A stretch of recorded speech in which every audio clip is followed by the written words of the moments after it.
parti.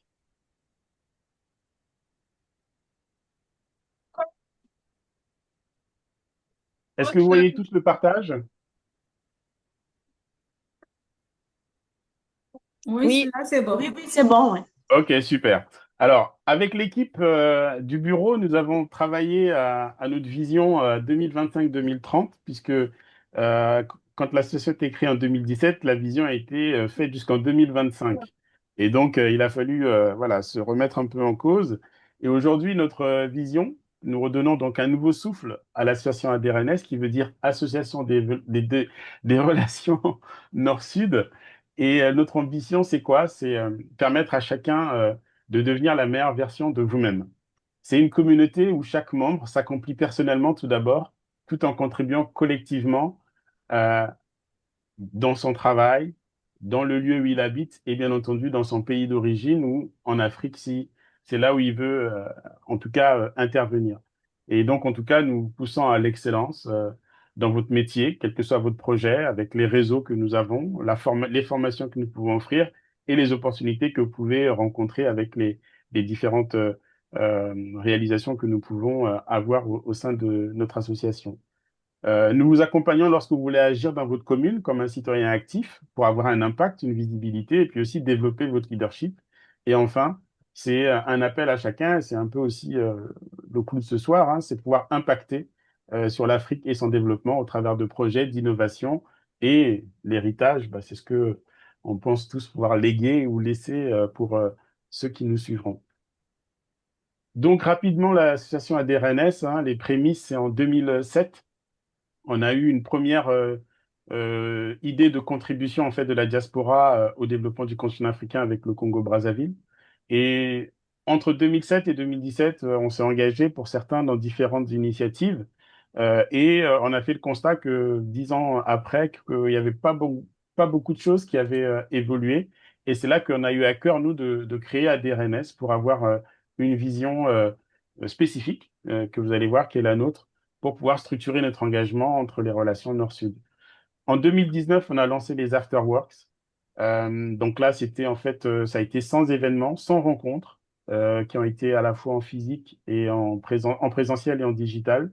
Et ça a été l'occasion de connecter un réseau aujourd'hui qu'on a, ce qu'on appelle des game changers. Et en 2022, on a commencé à déployer les premiers projets que ce soit donc au Ghana, en Afrique, au Cameroun, que ce soit en Côte d'Ivoire, que ce soit au Congo-Brazzaville, et on continue depuis lors et en RDC cette année. Et en 2024, voilà, on a commencé à structurer l'accompagnement et c'est un peu ce qu'on vous voyez aujourd'hui. Donc, c'est les African Valley Tribune qu'on va vous présenter. L'écosystème African Valley, c'est quoi? C'est l'Excellence Academy, c'est formation continue, partage d'expertise, de mentorat entre membres. Donc, c'est ce qu'on commence à vivre ce soir. C'est une communauté d'entraide c'est des microfinancements en fonction de certains projets. On peut se réunir autour d'une table et puis décider d'investir selon nos moyens. Et aussi une plateforme professionnelle, puisqu'on met en relation des recruteurs, des investisseurs, des partenaires. Donc, en gros, une plateforme d'intermédiation on en a parlé tout à l'heure, ce sont les Afterworks Game Changers, donc où on met en avant les membres de notre communauté qui, nous pensons, auront un impact sur le continent et qu'on peut aussi aller chercher comme personnes ressources en fonction des thématiques qu'on aborde. Et bien sûr, concrètement, c'est des actions terrain. Et notre raison d'être, c'est rendre chacun meilleur dans son métier, engagé dans sa commune et impliqué pour l'Afrique. Donc ça, je passe, mais vous l'aurez en détail, tout simplement pour aller directement sur l'African euh, Valley Project, qui est en fait une vision ici de rassembler en un lieu un type de business center, tous ceux qui ont une affinité, un intérêt pour le continent africain. L'African Valley sera un pôle d'excellence pour l'innovation, la formation, le développement de projets à impact pour l'Afrique, favorisant donc les échanges nord-sud et des développements durables. Bien entendu, ce projet, on ne va pas le faire seul, hein, c'est pour ça qu'on cherche à connecter énormément de personnes qui y croient. Et bien entendu, si autour de vous, vous connaissez des partenaires industriels ou institutionnels qui seraient sensibles à ce projet, ben, on pourrait discuter davantage avec eux. Et dans cet espace, vous verrez, ce qu'on y prévoit, c'est d'avoir des espaces de coworking, des centres de formation, des incubateurs projets, vraiment créer du réseau, du networking. Euh, et pour qui? Bah, c'est des entrepreneurs, des porteurs de projets, des entreprises établies, cherchant à se développer en Afrique, des investisseurs intéressés par le potentiel africain, bien entendu aussi, ça peut être des ONG ou des acteurs tout simplement de développement solidaire. Et l'impact attendu au travers de ça, c'est pouvoir créer des emplois directs et indirects, bien entendu, le transfert de compétences, de technologies, le développement économique local dans les pays partenaires et le renforcement donc des échanges commerciaux équitables. Voilà, donc j'en ai fini, je m'arrête là puisque ça vous permet de savoir qui nous sommes, puisque c'est pour certains c'est la première fois que vous vous connectez et ça vous permet voilà de connaître notre ambition et aussi ce que l'on souhaite réaliser au travers de ces soirées là où une fois par mois on ira sur un thème en profondeur. Voilà, donc je coupe cette partie et je passe sur la deuxième.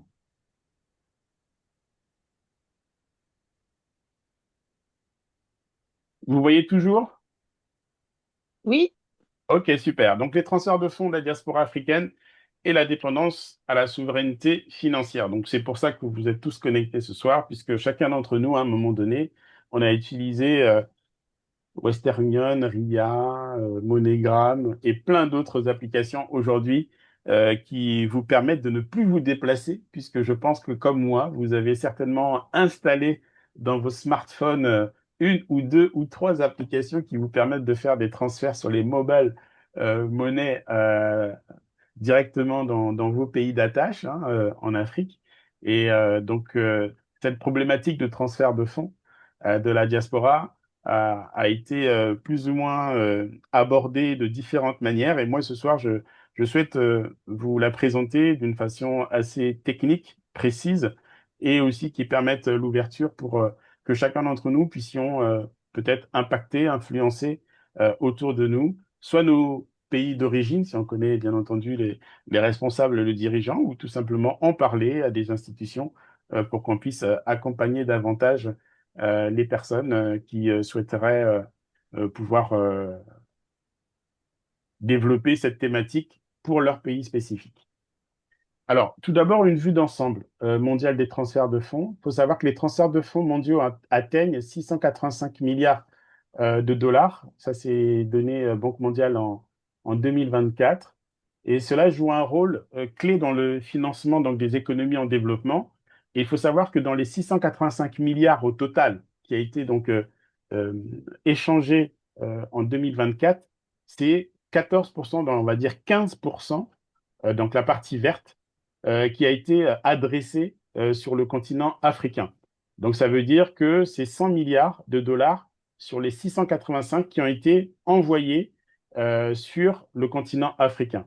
Ce qu'on peut retenir, c'est que les transferts dépassent largement les investissements directs, donc les IDE, vers les pays de développement, c'est-à-dire qu'il y a énormément de pays occidentaux qui tous les ans, peuvent envoyer de l'argent euh, dans les pays donc dits en Afrique, hein, qui sont en développement, et ça représente autour de 46 milliards. Donc c'est pour vous dire que 100 milliards qui sont envoyés par les diasporas, donc à destination du continent africain, c'est plus que les transferts donc, qui sont réalisés par les différents États. Donc, il faut savoir qu'il y a une croissance annuelle mondiale moyenne de l'ordre de 4,2% et que le coût moyen donc mondial qui aujourd'hui tourne autour de 6,2%, c'est-à-dire sur chaque transaction, ça coûte à peu près 6%. Quand on regarde sur tous les pays, vous verrez, on a un détail tout à l'heure. Et on peut constater aussi une hausse de 5,8% des envois vers le continent africain. Donc, ça veut dire qu'on est dans une tendance qui est toujours à l'augmentation. Donc, en synthèse, ce que vous devez retenir, sur 685 milliards de transferts qui ont été réalisés en 2024, il y en a 100 qui sont adressés sur le continent africain et ça représente donc 15% des transferts mondiaux. Les transferts vers l'Afrique maintenant, si on zoome davantage, donc sur les transferts de fonds vers l'Afrique, donc qui atteignent les 100 milliards, 5 milliards de dollars, il faut savoir que cela représente 6% du PIB donc, national, donc c'est-à-dire la création de richesses. Donc chaque pays, donc en moyenne, sur les 54 pays, ça représente 6%. Donc si on dit, on veut savoir quel est le poids de la diaspora dans certains pays, en gros, c'est 5%. de la richesse du produit intérieur brut. Alors, ici, c'est une moyenne, bien entendu. Il y a certains pays, tels que Lesotho, pardon, ou les Comores, où ça atteint parfois jusqu'à 22%, pour dire que là, eux, ils sont vraiment dépendants des transferts de fonds de la diaspora. Et donc, ces 100 milliards qui sont envoyés par an, ces flux impactent directement sur plus de 200 millions de personnes. Donc, plus de 15% donc, de la population africaine, ce qui est énorme, hein. Donc là, on voit que pour certains, c'est une source de revenus stable qui peuvent, bien entendu, être assimilés à des besoins de subsistance, si bien que ça dépasse l'aide publique au développement, comme on l'a vu tout à l'heure. Bien entendu, euh, ce chiffre est amené à croître tous les ans, malgré les crises, et le pic a été pendant le Covid. Je pense que tout le monde était sollicité pour faire en sorte que nos parents, ou en tout cas la famille, puissent avoir de quoi manger et de quoi avoir le nécessaire pour pouvoir se soigner. Euh, donc, c'est un stabilisateur économique durant les périodes difficiles, quels que soient les pays, et c'est un soutien direct au pouvoir d'achat des ménages. Donc, ce qu'il faut retenir ici, c'est que c'est sur les 100 milliards qui sont envoyés donc à travers le continent africain, ça représente 5 à 6%, donc 6% de la richesse produite, et ça touche 200 millions de personnes directement en Afrique, quand on sait qu'aujourd'hui, hein, 2030, c'est 1 milliard de personnes hein, qui sont attendues on va dire, sur le continent africain et plus de 2,5 millions en 2050. 2,5 milliards en 2050. Alors, si on se focus maintenant sur l'Afrique subsaharienne, donc dans les 100, qu'on a dit tout à l'heure, il y en a 56 milliards qui sont donc transférés vers l'Afrique subsaharienne, soit plus de la moitié des flux vers le continent, et ça représente donc 5,8% par rapport à 2023, malgré un contexte mondial économique incertain. Ce qu'on peut observer, c'est que l'Afrique du Nord euh, prend la plus grosse part du gâteau, vous allez le voir tout à l'heure. Donc les pays d'Afrique de l'Ouest sont les principaux bénéficiaires, donc le Nigeria, le Ghana, le Sénégal. Le rôle essentiel pour les économies nationales, qui parfois, tel le Sénégal, ça représente jusqu'à 13% du produit intérieur brut. Donc la diaspora sénégalaise pèse 13% de la richesse intérieure créée. Vous vous rendez compte, c'est énorme. Forte digitalisation, donc ça c'est ce qu'on observe, hein, des transferts en Afrique de l'Est, Kenya, Ouganda, on parlera tout à l'heure de M-Pesa, et hausse significative des transferts vers la RDC et l'Angola, donc ça c'est les tendances que nous sommes en train d'observer. Donc ici, le petit graphique vous montre que l'Afrique du Nord, en gros, c'est là où se concentrent les plus gros transferts, ensuite l'Afrique de l'Ouest, l'Afrique de l'Est, l'Afrique centrale et enfin l'Afrique centrale. Un petit top 20, top 15 pour ceux qui vont compter.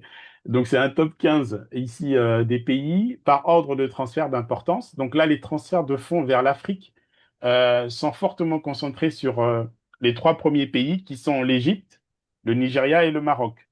À eux trois, ils captent 50% des 100 milliards qui sont envoyés. Donc, c'est énorme. Et ensuite, on a donc d'autres flux tels que l'Afrique du Nord, donc là, si on prend la globalité de tous les pays, c'est 44%, mais les pays anglophones, on arrive à 33%. Un impact massif sur le PIB jusqu'à 20% dans certains pays, je vous disais tout à l'heure, donc c'est les Comores et le Lesotho, et toujours cette tendance qui est là à augmenter. Donc on peut voir que très rapidement, juste après l'Égypte, Nigeria, Ghana, l'Égypte, pardon, Nigeria, Maroc, on a le Ghana, le Kenya et le Sénégal, hein, voilà, qui arrivent en triptyque là. Et après, bien sûr, la Tunisie, Mali, RDC. Donc, si vous voulez en tout cas plus d'informations par rapport à ça, il suffira de nous contacter. On pourra bien sûr, en fonction des pays, vous donner le détail. Alors, quand on fait les transferts de fonds, il y a quand même quelque chose aujourd'hui qui est un frein, et c'est pour ça qu'il y a des solutions qui ont été développées, ce sont euh, les coûts et défis structurels. Donc, il faut savoir que les frais de transfert vers l'Afrique restent parmi les plus élevés au monde. Donc, c'est entre 8 à 12%, contre une moyenne mondiale de 6%. Et avec les EDD aujourd'hui qui, eux, fixent en fait un seuil à 3%. Donc, vous voyez qu'on en est très loin. Donc, quand on est aujourd'hui à 8 à 12% contre 3, qui est un objectif, des objectifs du développement hein, de 2030. Donc, vous voyez que la barre est haute. Ce qui fait que cette situation entraîne une perte annuelle estimé à 9 milliards. C'est-à-dire que quand on envoie 10, enfin, quand on envoie 100, il y a 9 milliards qui représentent en fait les coûts. Vous vous rendez compte? Donc c'est énorme. Donc ce qui crée des obstacles, c'est-à-dire une dépendance aux opérateurs internationaux. Il faut savoir que 85% des transferts sont contrôlés par des acteurs non africains. 85%. Avec un accès limité, donc 65% des points de retrait sont concentrés dans les zones urbaines. Et le délai de traitement est parfois entre 48 et 96 heures, donc ça dépend des pays, hein, bien entendu, en moyenne pour les transferts traditionnels. Je vous parle pas de le fait d'aller parfois attendre, faire la queue, et ou même quand on va retirer de l'argent pour nos parents quand ils sont dans les pays africains, c'est parfois compliqué. Et la volatilité des devises, puisque dans certains pays, hein, il y en a qui sont pas dans la zone du franc CFA, et ceux qui sont en dollars, bah, il y a des variations, des fluctuations, et je ne parle pas d'autres pays qui ont leur propre devise, NERA, enfin autres qui fait que eux, ça fluctue d'une semaine à l'autre, voire d'un mois à l'autre, ou en fonction, bien sûr, de l'activité mondiale. Donc ici, les corridors les plus coûteux, c'est-à-dire les flux, euh, quand on regarde les gens qui habitent en Afrique du Sud, quand ils veulent envoyer de l'argent au Nigeria, par exemple, eh ben, les frais représentent jusqu'à 15%. Aux USA, quand ils veulent envoyer de l'argent au Ghana, les frais représentent jusqu'à, allez, 10%, on va dire ça comme ça, 10% de ce qu'ils envoient. Et quand on est en France et quand on envoie au Sénégal, parfois ça peut monter jusqu'à 11%. Et ceux qui sont en UK, donc en Grande-Bretagne, quand ils envoient au Kenya, les frais peuvent monter jusqu'à 9%. Donc ce qu'il faut retenir ici, c'est que lorsqu'on envoie de l'argent, eh ben, vous voyez, hein, ça représente jusqu'à 9 milliards qui sont perdus en frais. Donc quand on est des chefs d'entreprise ou des opérateurs économiques, tout de suite, on se dit, ouh là là, si je pouvais avoir même 1% de ça, qu'est-ce que je serais bien? Donc, voilà, en tout cas, que ça fasse réfléchir beaucoup. Et aussi, un autre chiffre qui est important, c'est 85% des transactions sont réalisées par des opérateurs qui ne sont pas africains. Donc, vous voyez, il y a de la place. Alors, cet argent qui est envoyé, à quoi a été utilisé? L'utilisation actuelle, Euh, je ferai après le parallèle par rapport à l'investissement. Aujourd'hui, lorsque cet argent est envoyé, il sert 18% donc des fonds sont envoyés par une diaspora qui servent uniquement à la consommation. 78% de l'argent des 100 milliards sont utilisés pour de la consommation contre 22% à l'investissement productif. Donc, vous vous rendez compte que cette utilisation actuelle qui est observée, ça va être dans les 78%. On va avoir 65%, c'est l'alimentation, du logement, des dépenses quotidiennes. On va avoir 15% qui sont affectés à des frais de scolarité, du matériel scolaire. Et on va avoir 12% qui vont être, eux, adressés sur des soins médicaux ou des médicaments. Et l'investissement productif, pour le coup, c'est-à-dire qui sert à créer de la valeur, de la richesse, de l'emploi, ne va concerner que 8%, c'est-à-dire dans des 100 milliards qui sont envoyés, que 8% qui sont adressés sur de l'investissement productif. Donc le potentiel de transformation, il est énorme, ce qui veut dire que si la part de l'investissement productif passait ne serait-ce qu'à 25%, on pourrait donc développer ou générer 25 milliards d'investissements directs en plus sur le continent, hein, quel que soit le pays, enfin là on parle globalement, on pourrait augmenter la richesse produite de 1,5%, donc passer de 6 à 7, et créer plus de 5 millions d'emplois d'ici 2030. Donc vous voyez, voilà. C'est pour ça qu'il est important de réfléchir à comment rediriger cet investissement qui est non productif vers ces transferts pardon, de fonds qui sont adressés sur du non productif vers plutôt de l'investissement productif. Donc, rediriger seulement 3% des transferts vers l'investissement productif générerait 3 milliards de dollars de capital entrepreneurial annuel. Donc, passez l'info à qui vous pouvez, mais vous voyez, hein, parfois, il faut juste faire des petits pas pour faire des grandes choses. Alors aujourd'hui, ce qu'on observe, et on a des personnes qui sont parmi nous, hein, qui sont dans cette activité, sont les solutions FinTech et l'innovation.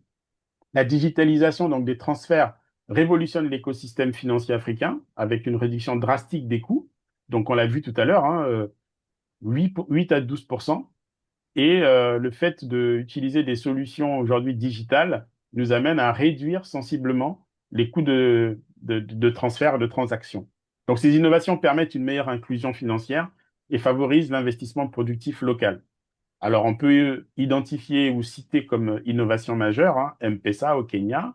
Donc, 48% du PIB kenyan transite par ce système. Vous vous rendez compte, aujourd'hui, les gens, au bout des doigts, ils ont une banque où ils font tous les achats avec leur mobile monnaie. Ils ont donc l'application M-Pesa et ils payent tout avec ça. Et donc, ça veut dire que 50% des transactions aujourd'hui au Kenya se fait par le digital. Et c'est 30 millions d'utilisateurs actifs quand on sait que la population kenyane, c'est 50 millions d'habitants. Au Sénégal, on a Wave, qui compte pratiquement 10 millions d'utilisateurs dans 8 pays, et un coût qui a été réduit à 1%. Après, on a des solutions type blockchain qui, eux, vont aller aujourd'hui mobiliser jusqu'à 6 milliards de transactions en crypto en 2023, avec une hausse de 280% en 3 ans. Et on a l'arrivée de néobanques, hein, qui sont là en train de croître jusqu'à 42% des utilisateurs donc en Afrique. Aujourd'hui, il faut savoir que chacun a sa banque dans son téléphone. C'est ce qu'on observe de plus en plus. Donc, on peut regarder ici la comparaison donc, sur le graphique des coûts de transfert par solution. On s'aperçoit que la solution la moins coûteuse est la solution blockchain, suivie des fintech, du mobile money, et on voit que les opérateurs traditionnels, eux, c'est la moyenne générale, hein.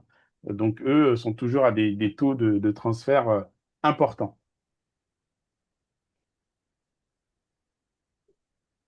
Donc, le fait d'adopter aujourd'hui, par exemple, le mobile money, si on passe à 58%, ça génère des réductions de coûts à jusqu'à 70%. Et le temps de transaction, et c'est ce que je pense qu'on est tous sensibles, hein, le fait de ne pas être dans une file d'attente où on fait la queue et tout cela, eh ben, le temps de traitement est de 7 minutes.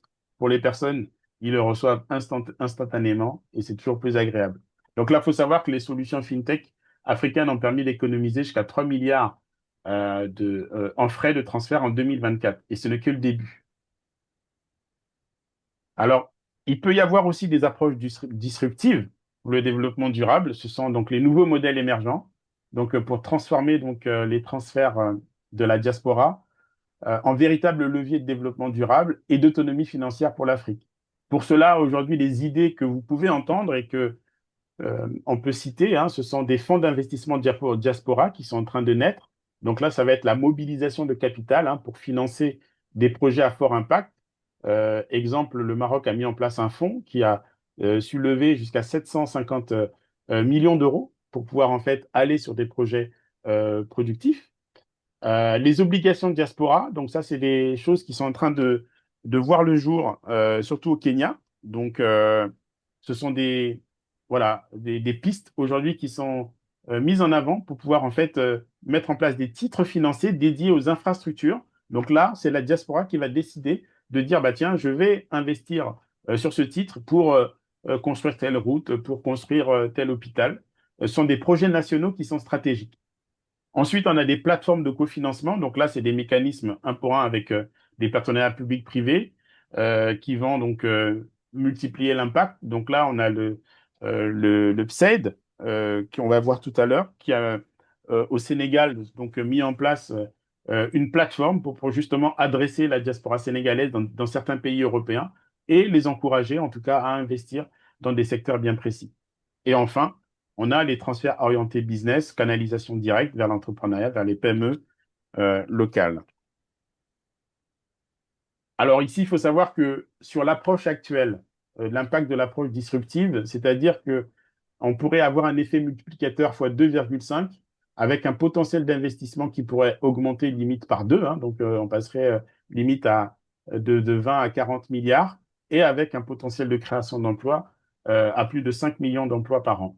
Donc les facteurs clés de succès par rapport à ces approches disruptives, c'est que il va y avoir un accès ou des impacts par rapport à la régularisation qui doit être adaptée et incitative, la technologie financière qui doit être accessible, donc là, c'est-à-dire d'avoir des serveurs, des serveurs, des data centers, enfin toutes ces choses-là qui permettront, en tout cas, une électricité, de pouvoir utiliser toutes ces solutions digitales, des partenariats stratégiques aussi publics-privés à mettre en œuvre, et la transparence et la traçabilité des fonds. Donc là, la compliance, ça c'est pour les banquiers et pour tous ceux en tout cas qui sont sensibles au fait que les choses se passent correctement, bah, c'est très important.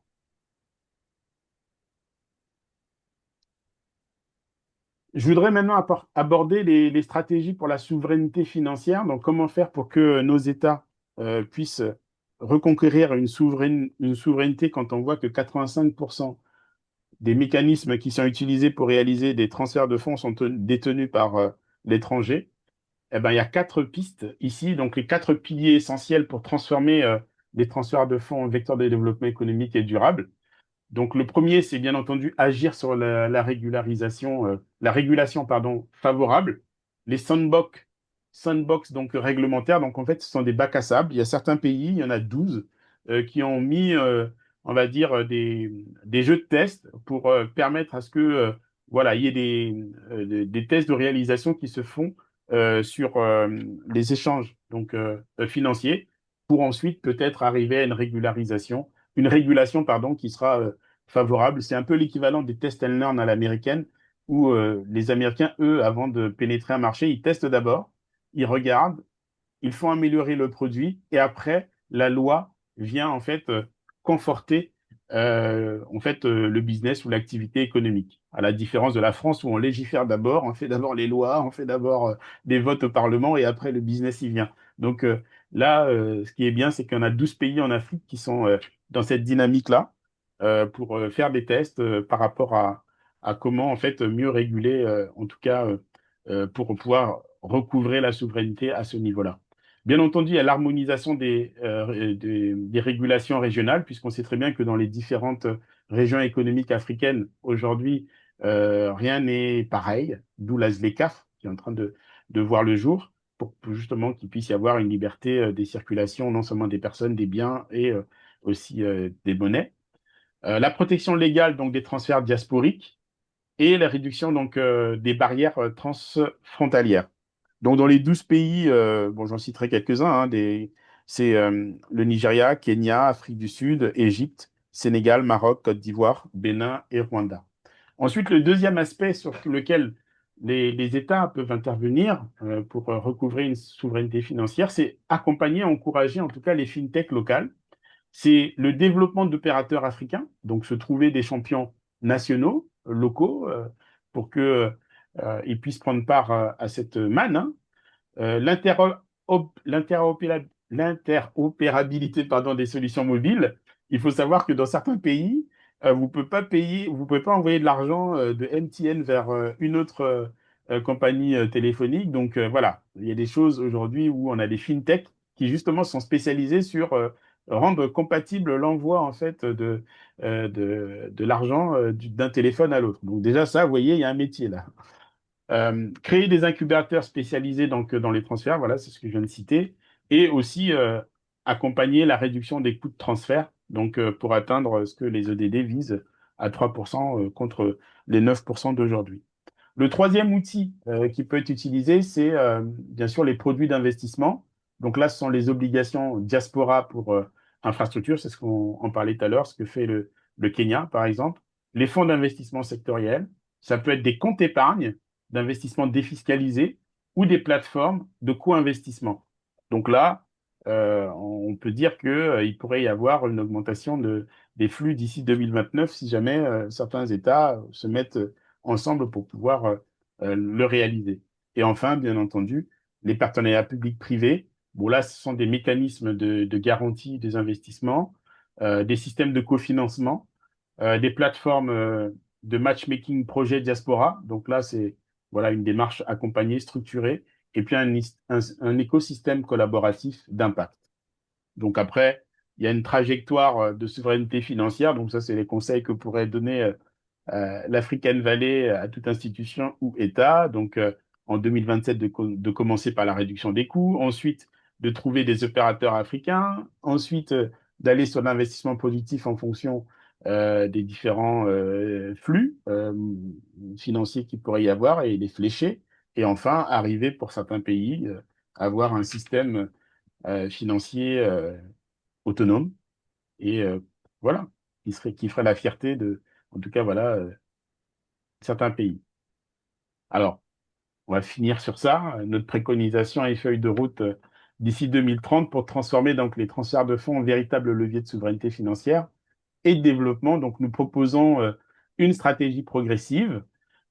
Premièrement, donc la réduction de coûts, comme je dis tout à l'heure, trouver des opérateurs africains, aller dans l'investissement productif et ne pas oublier, ce qui est important, c'est l'impact sur l'emploi, puisque c'est quand même aller chercher 5 à 7 millions d'emplois par an. Je ne sais pas si vous avez lu, comme moi, il y a quelques années, ou 2 ans, je crois, c'était Christine Lagarde, quand elle était encore au FMI, elle disait comme ça que d'ici 2025, en Afrique, il sort 20 millions de jeunes du système éducatif et on sait que pour certains, ils n'ont pas forcément la chance d'avoir un emploi. Donc, vous voyez, le fait de pouvoir intervenir, interpeller les gouvernants sur le fait de pouvoir recouvrer la souveraineté financière, rien que par rapport à l'envoi des diasporas, hein, on génère entre 5 à 7 millions d'emplois, toute l'Afrique confondue. Donc, vous voyez, hein, il y a quand même de belles euh, choses là à voir. Et aujourd'hui, les fonds qui sont transférés, donc si on regarde sur une perspective 2025-2030, bah, comme on a dit, c'était une pente de 5,8% tous les ans à peu près. En gros, d'ici 2030, on arriverait à 150 milliards pour pouvoir atteindre 25% des investissements et monter jusqu'à 7 millions d'emplois. Bah, écoutez, si nos recommandations sont suivies, voyez ce que ça peut produire. Donc, on compte sur vous pour pouvoir faire passer le message et dire qu'il y a des solutions et que les transferts de la diaspora, c'est pas seulement de l'argent qui sert pour des investissements improductifs, mais que lorsqu'il est utilisé en investissement productif, on peut réaliser de très belles choses. Voilà. Donc, vous connaissez maintenant notre association, vous savez ce que l'on fait, ce que l'on vise, et on est capable de produire des études sectorielles personnalisées en fonction des pays, en fonction des secteurs d'activité. On peut faire des rapports pays, et on peut aussi vous mettre en relation, puisque vous savez qu'on a plus d'une centaine de game changers qui sont à la fois en France, en Afrique, et donc vous pouvez compter sur nous si vous avez envie d'aller plus loin dans ce sujet. Voilà, je vais m'arrêter là, et puis si on a des questions, elles seront les bienvenues.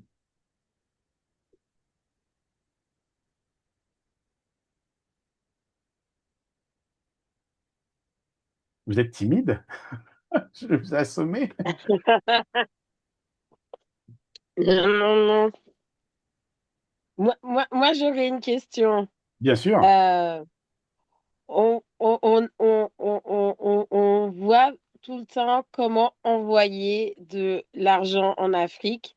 Et moi, et je vois que, par exemple, les gens de la diaspora, par exemple, qui investissent en Afrique, qui ont beaucoup, enfin, qui mettent de l'argent, etc.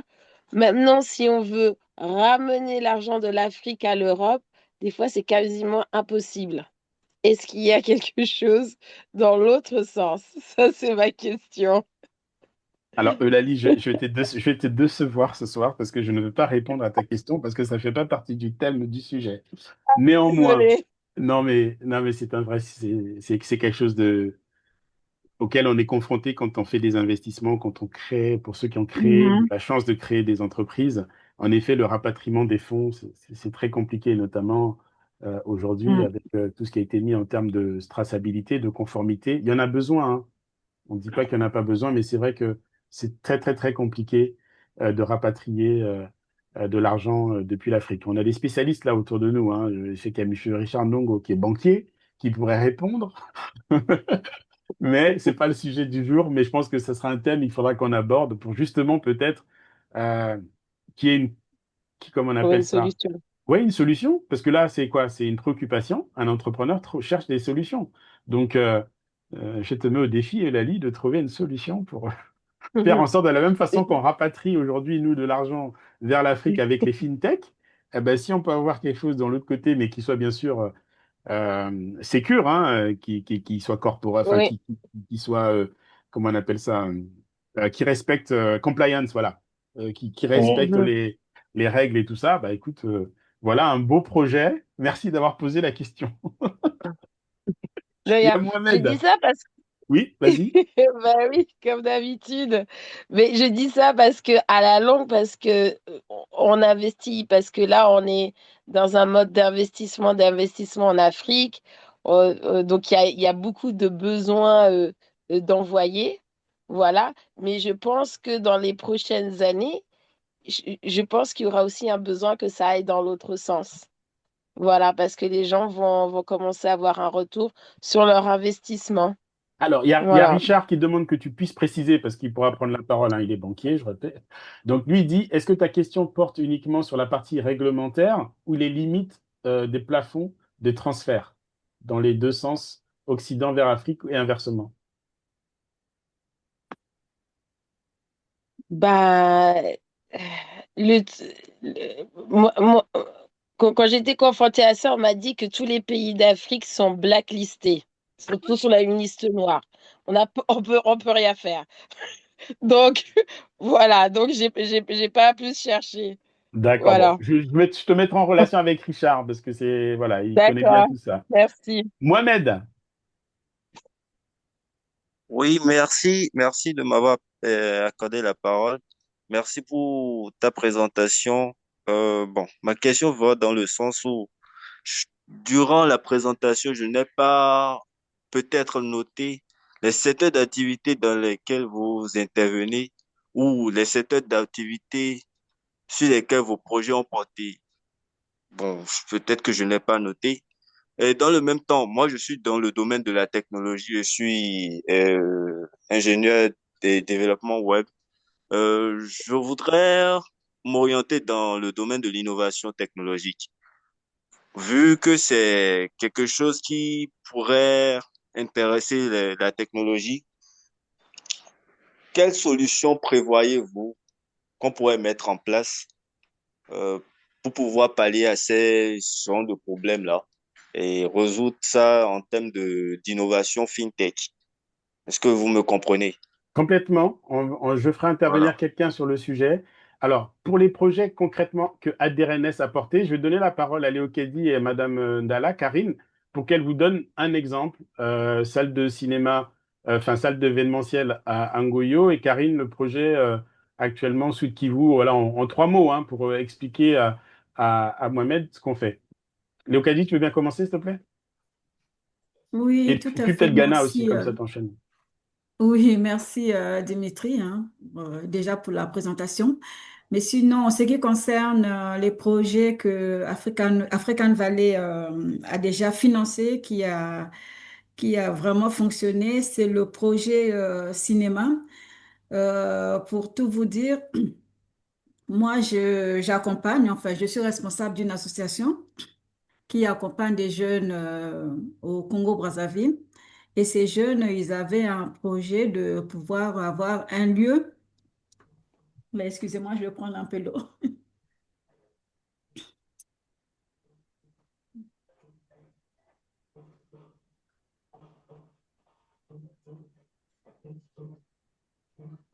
Voilà, c'est bon, ça devrait aller là, c'est mieux. Voilà, donc les jeunes, enfin, ils étaient vraiment dans le besoin. Leur besoin était d'avoir un espace pour pouvoir projeter leur projet. Et donc, moi, je suis venue en France avec ce projet-là parce que j'avais dans mes bras un engagement vis-à-vis des jeunes. Il fallait trouver une solution. Et en échangeant avec African Valley, donc en parlant de ce projet-là, au départ, je ne savais pas par où commencer. Et African Valley nous a accompagnés pour aller rechercher les fonds. Donc, cela a nécessité la rédaction du business plan pour pouvoir évaluer le projet. Et on en a parlé autour de nous, dans notre réseau, et chacun a contribué. ce qu'ils pouvaient. Ils ont contribué pour pouvoir pour faire réaliser ce projet-là. Voilà. Et donc, la salle avait été construite et inaugurée en août 2021. Voilà. Et Merci. donc, ça, c'est un exemple parce que toute seule, j'aurais pas pu le faire. Voilà. Parce Est-ce que que tu peux c'était quand enchaîner même. sur Ghana? Voilà. Sur Ghana, ben oui, pareil aussi. Donc, sur Ghana, on a accompagné un jeune porteur d'un projet dans la pisciculture. Pareillement, donc, comme tout à l'heure, Dimitri a parlé qu'on avait reçu 100 personnes, voilà, des porteurs de projets, hein, des personnes qui ont l'Afrique à cœur, qu'on a reçus lors de nos after-work.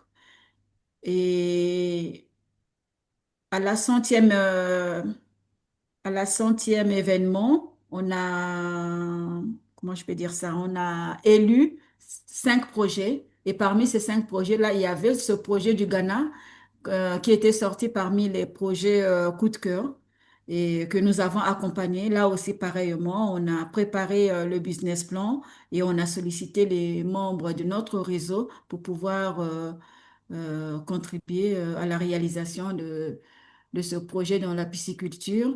Et ensuite de ça, on ne s'est pas arrêté là. Nous sommes allés sur le terrain au Ghana en 2023. Voilà, en 2023, en novembre 2023, on a fait une descente terrain. Donc, on était partis à trois, Madame Dalla Karine, le président Dimitri et moi-même. Nous sommes allés au Ghana pour aller visiter ce beau projet. Et Merci. voilà, je laisse la parole à Karine pour nous parler Voilà, Karine, elle va nous au parler projet de du Kivu. projet qu'on Ben, mène actuellement. bonsoir tout le monde. Alors, pour ma part donc, alors, le projet que je porte se réalise dans le sud Kivu. Et donc, c'est un projet de formation, de ferme pédagogique, hein, pour autonomiser les paysans d'un groupement dans le sud Kivu. Et donc, on forme les paysans en méthode agroécologique pour qu'ils puissent produire en qualité, en quantité suffisante, pour que le but, c'est qu'ils soient autonomes. Et donc, le projet, il est en cours de réalisation depuis le mois de décembre. Et là, on est en pleine action et ils sont en pleine action. Et donc, on a des échanges réguliers toutes les semaines sur l'état d'avancement. Et on peut vous dire que c'est vrai que il a démarré, on est passé par la période de formation, on voit les produits sortir de terre et c'est très beau à voir. Donc, il est en cours et puis voilà, on peut Voilà, être moi. Comment? Non, non, je disais, voilà, Mohamed, concrètement, Ah, ok. j'ai préféré Voilà, laisser voilà. parler voilà, ceux qui travaillent hein, au sein de l'association. C'est Moi, en j'accompagne, cours, je coordonne. Et comme ça ouais. te permet de, voilà, d'avoir un autre son que moi, voilà, de choses concrètes qui se passent. Et pour ton interpellation, je donne la parole à Paul Gamassa, qui lui a développé une application, justement, dans les transferts. Paul, Mohamed a interpellé en disant, mais qu'est-ce qu'on peut faire? Bah, est-ce que toi, tu peux dire ce que tu fais déjà? Oui, oui, oui, totalement. Alors, salut Mohamed, salut tout le monde. Moi, je travaille développer une application, pas vraiment, parce qu'il faut dire que je travaille dans le transfert d'argent depuis 7 ans maintenant. Oui, 7 ans, et je suis passé par pas mal d'entreprises comme TapTapSend. Je travaille également dans le top-up. Le top-up, c'est pas le transfert d'argent, mais c'est plutôt transfert de data et l'achat de forfaits, en fait. Donc, on peut acheter 150 minutes, sinon un forfait mensuel pour appeler ses proches en Afrique. Donc, c'est plutôt dans ce secteur voilà, dans lequel je travaille depuis 7 ans. Donc, oui, aujourd'hui, alors, il faut dire que je prends le cas de l'Amphi. C'est une application, comme tu disais tout à l'heure, Dimitri, qui permet de transférer l'argent vers l'Afrique sans frais. Il faut dire qu'il y a pas mal d'applications qui se sont lancées dans cette niche-là. Malheureusement, il faut le dire, aujourd'hui, au niveau de la France, hein, on se retrouve avec moins d'une dizaine d'acteurs. Je dirais, on a 6 grands acteurs dans ce domaine-là. Et l'Amphi est le seul, oui, il faut le dire, à réellement appartenir à des Africains. Sinon, pour le reste, ce sont des Américains et Orange Money, ce sont des Français. Donc voilà, il y a des opportunités, et ça, il faut le dire, mais malheureusement, les Africains ne sont pas toujours au rendez-vous en termes d'innovation dans ce domaine-là, pas parce qu'ils ne veulent pas. Il faut dire également qu'en termes de licences, il faut avoir des licences pour opérer dans ce secteur-là. Et les licences sont très chères. La réglementation également est très complexe. Donc, il y a pas mal de barrières. Il faut dire que les Américains et les Anglais ont su voilà, tirer parti de cette opportunité. Et aujourd'hui, concernant Memphis, c'est un Nigérian qui a su se démarquer. Bon, également avec un associé américain. Mais c'est déjà bien d'avoir une figure africaine dans cette niche-là. Donc, il y a une grande digitalisation qui est en cours dans le domaine avec l'arrivée des applications pour réduire le coût des transferts. C'est sans frais. Alors, beaucoup de gens nous posent la question comment vous gagnez de votre argent puisque vous n'avez pas de frais de transfert. On se positionne plutôt sur la devise. Donc, voilà, on mise beaucoup plus sur le volume. Donc, aujourd'hui, ça permet à ces startups-là de pouvoir se retrouver. Mais aussi une autre réalité, c'est que bon, lorsqu'on lance ce type de start-up, pendant les 4 premières années, elles ne sont pas rentables parce qu'il n'y a pas de frais. Lorsqu'on on propose, on vend de la devise, les marges sont très faibles. Et lorsqu'on est sur un lancement comme une application comme TapTapSense, Sunwave, en termes de coût d'acquisition, les montants sont assez élevés. Donc voilà, les 4 premières années, c'est assez difficile, mais il faut dire que par la suite, bon, aujourd'hui, TapTapSense, ça fait plus de 5 ans, 6 ans maintenant, oui, pratiquement. Orange Money est là depuis longtemps, donc voilà, ces entreprises arrivent maintenant à voilà, avoir le bout du tunnel. Donc, il faut dire qu'il y a pas mal d'actions dans ce sens-là. Et maintenant, je pense qu'il y a d'autres marchés en Europe, hein, parce que quand je regarde les pays qui sont couverts par ces applications-là, il y a certains pays comme la Suède, que je vois rarement, hein, autour de la Suède, la Norvège. Donc, il y a pas mal de pays encore à aller, la Pologne, à aller chercher. Parce qu'on a également des diasporas là-bas, donc sait-on jamais pour ceux qui sont intéressés, pourquoi pas ne pas avoir un positionnement dans ces pays-là et aussi en France et, voilà, et aller chercher ces marchés-là, quoi. Ah, Donc merci, voilà un peu Paul. ce que je pouvais dire. Bah, merci en tout cas pour ta contribution, fort utile. Ouais. Et j'espère que Mohamed, voilà, ta réponse à ta question, on a essayé d'être complet, de faire intervenir les gens qui savent, comme on dit. Et au moins, voilà, merci Mohamed. Il y a Firmin qui dit, à quoi ressemblerait l'Afrique si 50% des transferts de la diaspora étaient investis dans des projets productifs d'ici 2030? Bah écoute, Firmin, moi je te demande de te rapprocher des autorités en leur disant ce que tu as vu ce soir. Et si jamais ils veulent qu'on fasse un travail spécifique, eh ben, on pourra faire une étude prospective là-dessus. Là, je peux pas te répondre comme ça, c'est compliqué. Parce qu'en fait, avant ça, il faut trois choses, comme on l'a dit, hein. Il faut d'abord créer, il faut que l'État, ou en tout cas le pays, décide de se définir, en tout cas, des champions nationaux. Ensuite, il faut qu'il y ait une harmonisation réglementaire, un cadre qui soit propice à cela.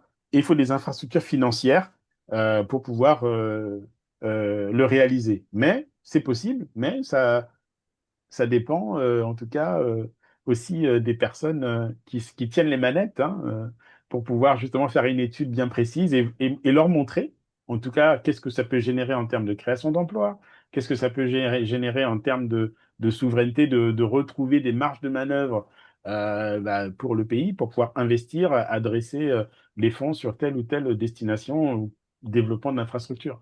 Donc voilà, pour répondre à ta question, je te renvoie plutôt la balle. Est-ce que tu peux nous orienter vers des gens qui pourraient justement vouloir aller plus loin et qu'on puisse comme ça creuser et faire une étude spécifique sur le sujet? Est-ce qu'il y a d'autres questions? N'hésitez pas. Allô? Oui, allez-y, Glory. Bon, moi, je ne sais pas si j'ai une question ou si j'ai un débat. Mon cerveau doit décider, je suis perdu.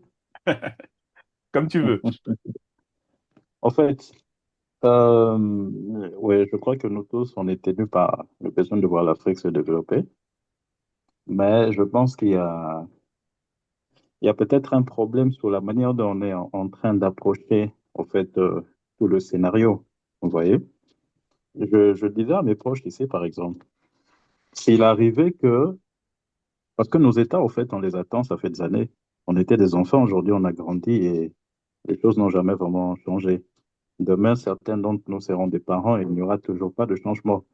Mais non, si la diaspora devait être proactive pour prendre le devant ou l'initiative, par exemple, sur les gouvernements qui existent afin d'abord d'acquérir, on va dire, cette influence financière pour décider sur les projets existants.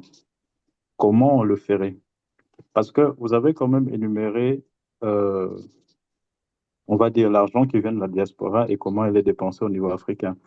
La question aussi pour moi était de savoir, par exemple, lorsque vous parlez je crois que vous avez parlé de la consommation de substances, d'où il y avait l'alimentation, le logement, les dépenses, et puis il y avait l'éducation, la santé, et puis pour l'investissement productif, je crois que ça représentait quelque chose de 8%. Vous voyez.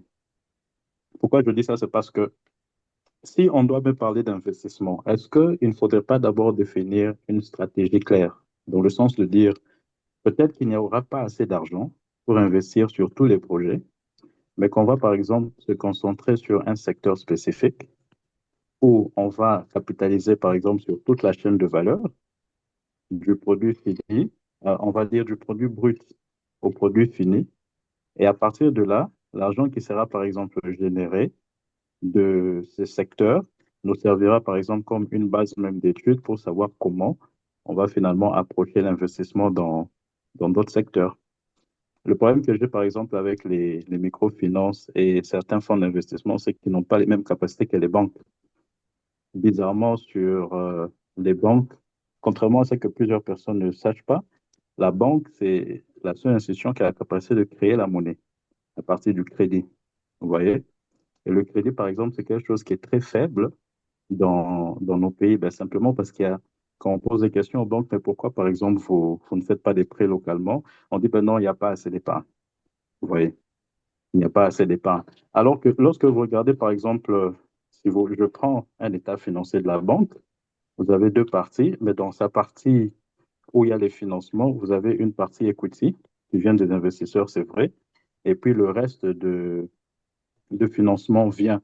Soit par exemple, bon, si c'est une grande banque, elle fait des levées à l'international ou elle fait des levées de fonds avec des bons, mais la grande partie viendra de la liquidité de l'épargne, effectivement. Alors, quand l'argent de la diaspora vient, est-ce que peut-être au lieu d'avoir des microfinances et tout ça, il ne faudrait pas avoir une banque de la diaspora qui a la capacité de s'installer localement où les gens, on va dire, envoient l'argent dans cette banque, mais la banque s'organise à ce qu'il y ait un écosystème qui tourne autour d'elle. Comme ça, les gens ont des comptes avec la banque, donc ça lui permet d'avoir une capacité de liquidité énorme et de ce fait lui permettre de l'autre côté de financer, mais pas de financer la spéculation ou de financer la consommation, mais plus de financer la productivité, c'est-à-dire les entrepreneurs, les business, les projets et tout ça. Et à partir de là, en fait, ben, on a la capacité finalement de créer de l'emploi, comme vous le dites. Vous voyez? Bah, Parce que c'est pas son nom ne le contradictoire. Pardon? Tout ce que vous dites est complémentaire. C'est ça que je veux. Mais vous voyez, dans le sens où, par exemple, prenons la Silicon Valley aux États-Unis, vous voyez, on a parlé de la Silicon Valley, mais en réalité, l'écosystème qui soutenait la Silicon Valley, ce n'y avait pas que les fonds, c'était plus les banques. Vous vous rappelez de la banque de Silicon Valley qui a eu des problèmes Oui, oui. avant celle de la banque suisse, vous voyez?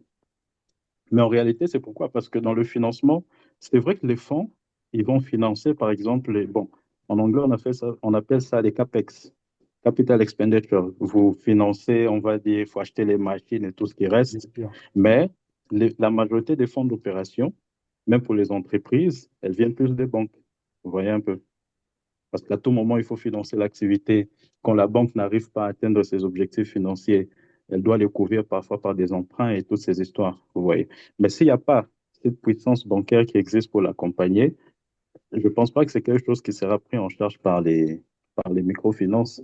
Parce que si on veut parler du développement de l'Afrique, est-ce qu'on doit financer des petits projets où il faut vraiment qu'on se mette au sérieux, prendre un secteur, le développer de A à Z, et après, dominer sur ça.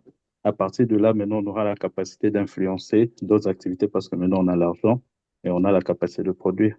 Sans compter que nos pays, bon, même les aiguilles, on ne fait pas. Vous voyez? Parce que Non, parfois, on mais parle de la Glory, technologie. on est en Ouais. phase en fait. Moi, je vais vous poser une question provocatrice. Comment est-ce qu'on mange un éléphant? Pardon? Comment est-ce qu'on mange un éléphant? Comment est-ce qu'on mange un éléphant? Je ne sais pas. Petit bout par petit bout. Donc, ce que tu dis, c'est une Oui, stratégie qui doit s'ajouter, en fait, avec plusieurs autres. Il ne faut pas oublier que l'Afrique, c'est 54 pays. Je vais vous montrer un truc là que j'avais oui, préparé parce que je savais qu'une question pouvait émerger comme ça. Et là, je cible un pays, j'en ciblais oui. deux. Regardez bien le titre, hein. Le Kenya relance le projet d'obligation de la diaspora pour financer des projets d'infrastructure. Donc, ça part déjà, en effet, comme tu dis, hein, d'une volonté. Donc ici, eux se sont choisis pour financer leurs infrastructures, de se dire, je vais émettre des titres sur des routes, sur ceci, cela, pour que ma diaspora, qui est à l'extérieur, puisse adresser son argent sur des choses concrètes. Ça, c'est le Kenya. Juste à côté, il y a le programme d'appui, et ça, c'est au Sénégal, hein, programme d'appui aux initiatives de solidarité pour le développement. Donc, eux, ils s'adressent à qui? Mhm. Ils s'adressent à la diaspora sénégalaise qui est en Italie, en Belgique, en Espagne et en France. Ils leur disent, bah, écoutez, euh, on a créé quelque chose et ce programme vous permet, vous rentrez par là, de financer des projets en interne. Vous voyez? Donc ça, c'est des moyens que certains se donnent pour faire. Donc ce que vous dites est Mhm. complémentaire. Moi, je le prends comme étant dans la contribution au débat, c'est très bien. C'est en fait moyen de faire, un autre moyen de faire. Vous voyez ce que je veux dire? C'est complémentaire. Mm. Mhm. Ok, je suis parfaitement d'accord avec vous. Vous voyez, Oui. le risque qui court juste avec les produits comme les obligations, les actions, les produits dérivés, tout ce que vous voulez, Mm. généralement, c'est que premièrement, c'est vrai, ça finance les activités, mais facilement, ça retombe sur le marché secondaire. Vous voyez, à partir du moment où ça arrive dans le marché secondaire, ben, ça finance plus l'économie réelle. C'est-à-dire, ce sont les investisseurs et les actionnaires qui s'échangent. Vous voyez? Et donc, vous pouvez avoir beaucoup d'argent. En Occident, il y a déjà des débats par rapport à ça, pour dire qu'en fait, il y a beaucoup d'argent qui est dans la finance, mais qui n'arrive pas à se répertorier sur l'économie réelle. Mm. Pourquoi? Parce que l'argent tourne, mais c'est toujours dans la finance, on va dire, irréelle. Vous voyez un peu. Or, le Complètement. besoin des entrepreneurs, il est continu, il est croissant. Et les problèmes avec, par exemple, les institutions financières, ça va aussi dépendre de leurs objectifs. La plupart, vous allez d'ailleurs trouver qu'ils sont plus investis, au fait, dans les marchés secondaires même que dans les marchés primaires. À part peut-être si vous avez quelqu'un fonds comme, on va dire, les PI, les fonds privés en français. Je crois en anglais, c'est private equity. Et puis les VC aussi, les venture capital, qui eux encore essayent de faire ça. Mais même avec eux, aujourd'hui, c'est devenu un business parce qu'avec eux, ils se font parfois plus d'argent en revendant les entreprises à d'autres fonds avec une valorisation plus élevée. Peut-être que c'est comme je vous dis, je suis d'accord avec ce que vous dites, vous voyez, mais peut-être qu'il faudrait qu'on s'assoie bien en tant qu'Africains et réfléchir à un modèle qui va réellement pour nous. Vous Mais voyez, pays par la pays, Chine, hein. Vous voyez, hein, pays par pays, parce oui, qu'on ne peut pas adresser une, j'allais dire, une formule qui va pour toute l'Afrique, hein. L'Afrique, elle est anglophone, mais ça, ça, l'Afrique, elle ça est n'existe pas, lusophone, l'Afrique est il y a pas francophone. de pays, il y a pas, c'est vrai, même dans le monde, vous regardez en Occident, partout, il y a pas un pays qui applique un modèle unique partout. Non, Mais même alors, ceux qui vont faire avec des levées de fonds, pour c'est des choses appuyer qui mon existent déjà. propos, Oui, on va être concret, hein. Je reviens sur oui, M-Pesa. J'en ai parlé tout à ok, l'heure. Vous allez sur la oui. plateforme, vous vous rendez compte que plus de 40% aujourd'hui Mhm. de l'activité au Kenya se fait par la fintech, enfin avec le téléphone. C'est un C'est modèle qui, fantastique. c'est un modèle qui se sont choisis. Vous voyez ce que je veux dire? Faut vraiment, c'est Oui. quand je dis d'adresser le pays, mais là, c'est une solution qu'ils ont eux mis en œuvre. Mais aujourd'hui, tout le monde parle de M-Pesa. Vous Mhm. voyez ce que je veux dire? Faut d'abord, parce que trop souvent, on veut embrasser, vous voyez, tout. Mais si on commence, on reste focus sur la solution, Oui. sur votre approche que vous avez, en disant, allez, je me concentre sur le Congo, je me concentre sur le Cameroun, je me concentre sur la Côte d'Ivoire, par rapport à ce que vous dites, hein, bah, Mhm. avançons. Vous allez voir qu'après, bien sûr, ça va faire boule de neige, puisque l'argent, enfin, je veux dire, ça n'a pas de frontières. Enfin, les flux, pardon, excusez-moi, les flux, après, n'ont plus de frontières quand on arrive à tout structurer et tout rendre légal.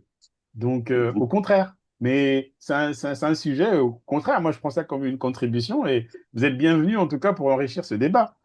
Est-ce qu'il y a une autre question avant qu'on conclue, parce qu'il est déjà 20h, 22h12. Merci, en tout cas, Glory, pour ta contribution. Non, c'est vrai pour moi. Est-ce qu'il y a une dernière question? Et puis sinon on va s'arrêter, hein. Richard, peut-être tu veux réagir parce que tu es quand même le banquier de l'étape.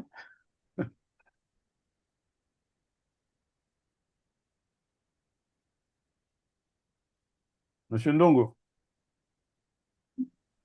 Oui, je suis là. Oui, c'est peut-être pour savoir si tu avais quelque chose à nous dire quand même parce que tu es le banquier de l'étape. Non, non, non, non, non. Banquier, je travaille dans la banque, mais je suis plus sur la partie informatique. Je suis pas banquier de métier. Non, Hmm. je peux pas parler. Mais toi, tu sais que c'est des débats qui peuvent aller très loin. Je veux dire un truc en 5 minutes par rapport à la thématique que tu as mise sur la table, c'est quasiment pas possible. Mais là, le seul point en fait que je remettrai sur la table, c'est uniquement sur comment dire. En fait, le message que j'ai mis en préambule là, c'était plus une question parce qu'aujourd'hui, en fait, il y a des limitations en termes de transfert d'un point de vue réglementaire, que ce soit de l'Occident vers l'Afrique ou dans le sens, dans les deux sens. Après, ça peut être justifié de plusieurs façons différentes entre ceux qui disent pouvoir vouloir lutter contre le blanchiment ou je sais pas quoi. Mais il faut aussi savoir que ici, en Occident, les gens ne voient pas d'un très bon œil tout ce flux financier potentiel, enfin réel même, et ils le voient pas forcément d'un très bon œil, parce que autant d'argent qui sort, qui vient de la diaspora, pour développer ou commencer à développer en fait des choses en Afrique, ben, c'est autant d'argent qui quitte l'économie d'ici. Et vice-versa de l'autre côté, je vais dire pour éviter les fuites de capitaux, donc on commence à limiter les sorties d'argent. Donc ça, c'est un débat qui peut durer très, très, très, très longtemps et sur lequel tout investisseur, par exemple, qui se pose des questions de je veux faire des investissements en Afrique et qui espère faire remonter de l'argent. Après, maintenant, là, maintenant, il faut réfléchir sur des mécanismes. Donc, je ne sais pas si là, le point, il est vraiment ouvert. Moi, j'ai pas de mots pour dire comment ça peut se passer ou ce genre de choses et tout, mais il y a des réalités qu'il faut prendre en compte dans ce débat lié en fait au transfert d'argent. Et je pense que c'est plus les mécanismes qu'on va mettre en place qui vont intéresser les uns et les autres. Tout à fait. Non, mais en tout cas, merci pour dire que Mm, là, on vient juste de soulever quelque chose, mais vous voyez, hein, tout à fait. euh, je pense que vous repartez quand même ce soir avec quelques chiffres, quelques ordres de grandeur qui vont vous aider à réaliser que si 85% des transferts sont tenus par des non-africains, euh, je veux dire, Mm. on est tous là autour de la table, il faut quand même que, voilà, on ait plus la niaque peut-être pour créer quelque chose. Vous vous rendez compte, vous prenez juste 1%. Et quand on voit que les coûts représentent pratiquement 9% sur les 100 Mm. milliards, écoutez, je pense que vous avez des amis, vous avez des relations. Donc, on vous Mm. invite à vous adresser aux bonnes personnes. Et sachez qu'en tout cas, l'African Valley peut vous accompagner. Et on sera s'entourer de belles personnes, de personnes compétentes. Parce que nous sommes un réseau avec des game changers que nous avons identifiés et qui nous accompagneront en fonction du pays pour pouvoir adresser en tout cas la réponse qui va bien.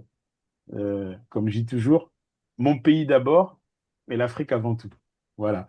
Par ces mots, je souhaiterais conclure et vous remercier pour votre assistance, parce que ça montre que la thématique est intéressante. On va vous envoyer Mhm. la présentation par mail, aussi la présentation de notre association.